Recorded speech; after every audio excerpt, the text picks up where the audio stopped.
Now, before we let you guys get started with your exercise, a couple things on this. You'll notice this is the main first page that we did that I entered here. And of course, what I'm looking at is when I enter this in, does this program save automatically? Well, the answer is no. And just to show that, here's what I'm going to do. I'm going to come up to the top toolbar here, and you'll notice at the top, first of all, there's a link to the folder that you actually saved this in. So I'm going to click it. It's going to open in a new tab. And there's our file. It's in your Google Drive last name website folder. Now, I could have jumped back to this tab to see it, but just to show you what that button did. Now, the other one is the view. Let's view this on Google Drive in text format. So if I click view, well, look what it's showing.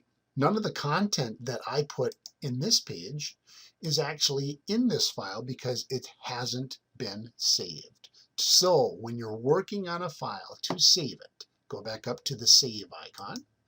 Now this time it will have a name because we've already named it.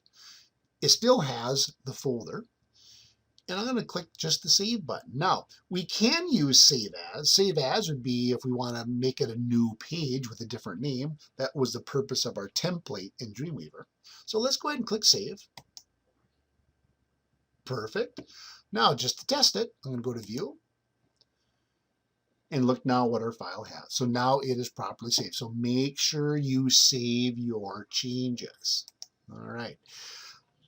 Now, a couple of little things here before you get going. You will also notice that down below here, you will see where the elements are listed. So if I'm in this item 3, that shows me that this is an LI element that's inside of a U element that's inside of a body element. So kind of like Dreamweaver did, it kind of shows you the structure on where elements are located.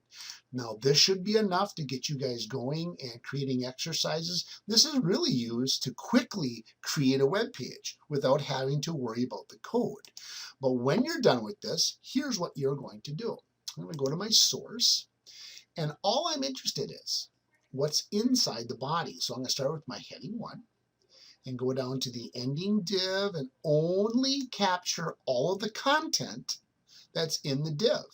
Then I'm going to, or I should say inside the body. Let me redo this. Do this again. So we'll capture only all of the code that's inside the body. So let's do a copy. And then let's go back to the repo. And let's make sure we open up whatever exercise you're doing. So in this case, you're going to be doing something different for this exercise, but let's open exercise 3. And where I have that code that says body code goes here, just go ahead and paste the code there. Now let's test this. We'll run it. Now remember, over here, it always displays the index.html page.